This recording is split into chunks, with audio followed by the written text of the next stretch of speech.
tava explicando hoje sobre isso para o meu filho, falando sobre operações em corretoras DeFi para que ele pudesse entender um pouco sobre criptomoeda, porque até ele ser adulto não vai mais existir moeda fiduciária, né?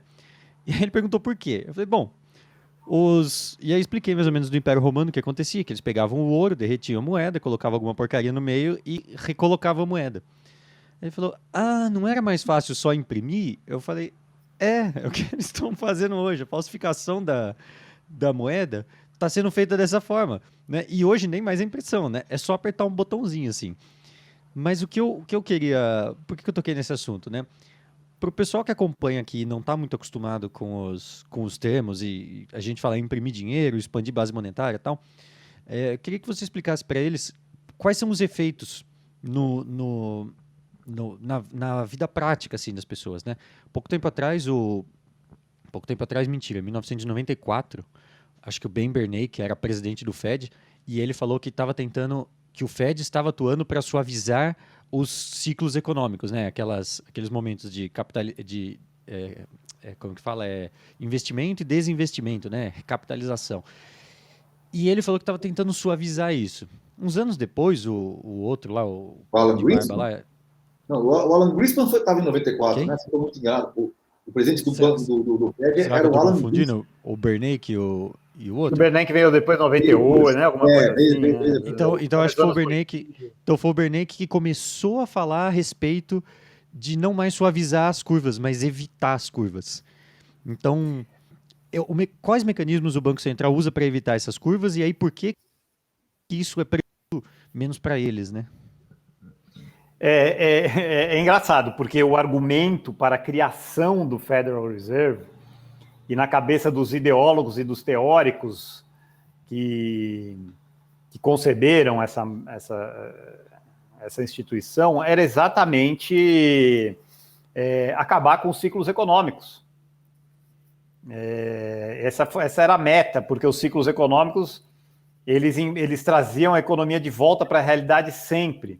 Isso é, o padrão ouro, que fazia com que ocorressem os ciclos econômicos, isso é, com uma economia com a moeda lastreada em uma commodity, e no caso o ouro, o governo, sempre que ele tentava aumentar os seus gastos, sem concomitantemente aumentar os impostos, porque isso era muito impopular, então ele aumentava os seus gastos com uma inflação de moeda,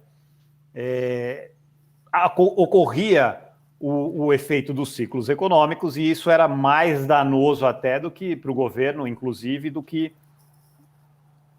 meramente deixar a economia expandir pelas suas próprias forças. Então, o que o padrão ouro e a consequência dos ciclos econômicos que acontecia com esse fenômeno de inflação impunha um limite para a expansão do governo, ou para a expansão para os gastos do governo. E a última coisa que um político e que o governo gosta é de um limite para si próprio. Então, ele arroga para si o monopólio da moeda, da impressão de moeda, ele vai paulatinamente acabando com o link entre o papel moeda e a reserva em ouro, primeiro levando a quantidade de ouro que ficava nos bancos comerciais para o Federal Reserve, para o Banco Central, e depois imprimindo ele mesmo mais moeda sobre essa mesma base de ouro, e ao longo dos anos ele vai impondo cada vez mais restrições para o ouro, tanto que a partir de 1930, quando ele quer realmente inflacionar para acabar com a depressão e com a recessão que vigorava naquele momento, quer dizer, de mais um ciclo de expansão monetária indevida ou falsa, que tinha desembocado na grande crise de 29, a gente vai para 1930 com o governo assim, e as pessoas não mais acreditando na moeda e querendo transacionar em moedas de ouro ou em ouro físico, e o governo, então, ele proíbe para que só a moeda dele tenha valor, porque fatalmente naquele momento, se o governo não fizesse isso, o ourinho físico mesmo que cada pessoa tinha, ia expulsar o dólar falso e a economia ia voltar ao normal. Isso é, toda a inflação criada pelo governo ia desinflacionar. E nesse processo de desinflação, o que é a deflação, né? Ela é a queda dos preços. E hoje é muito curioso, né? Porque a gente está vivendo uma crise também de uma monta gigantesca, com pessoas com uma queda de renda brutal, e não cai um preço. Ninguém é proibido cair preços. Então, assim como é proibido, você numa das maiores crises que a humanidade já viveu, você não vê um banco quebrar. Eu acho que é importante... Acabou o prejuízo no mundo, nenhum banqueiro erra mais, nenhum banqueiro dá crédito errado mais. Desculpa, é pouco crível nisso. A inadimplência não caiu, né? Pois é importante... As provisões gigantescas, né? Muitas pessoas que nos assistem vão querer entender exatamente o que o Cristiano falou. E eu vou tentar traduzir de uma forma bem simplista o que ele colocou. Imagina que as pessoas no Brasil estejam perdendo emprego. Então, tem menos pessoas consumindo. Se tem menos pessoas consumindo, era para sobrar produto no mercado e, portanto, precisar diminuir o preço para vender e ter uma deflação natural, por falta de consumo. Lembrando... Perfeito, toda a crise, a recessão é exatamente isso. Ela traz os preços ao normal, ao preço de mercado atual, para que ele encontre a sua demanda e, a partir daí, o cálculo econômico seja refeito. Exatamente. E aí, para que as pessoas nos entendam, por quê? Cada vez nós estamos vendo menos pessoas consumindo e os preços aumentando. Esta é a grande pergunta que separa a escola austríaca da escola monetarista de Chicago.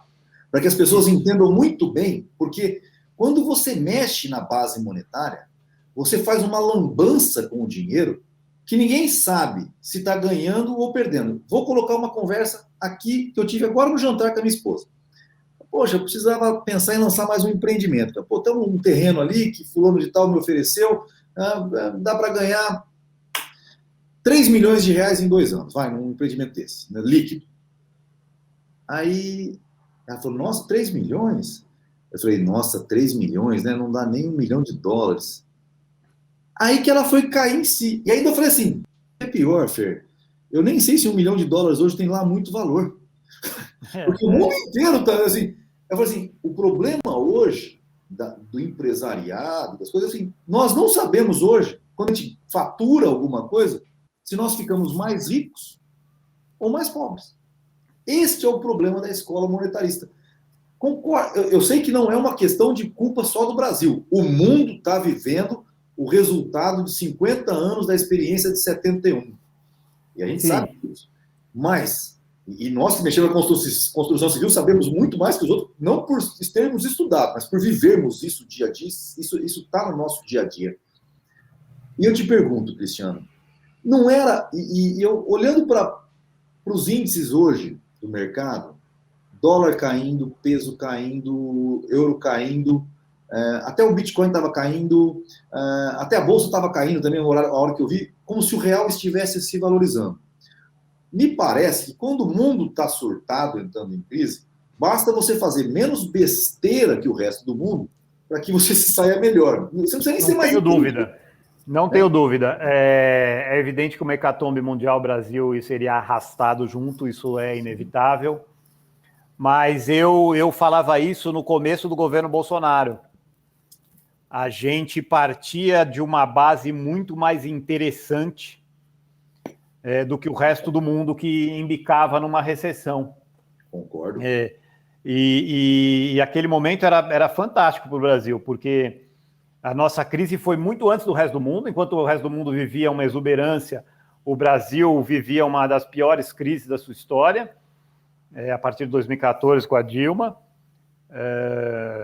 As empresas que penaram durante 4 anos ininterruptos, né? Você tem aí 4 vezes 4, você tem 16, né?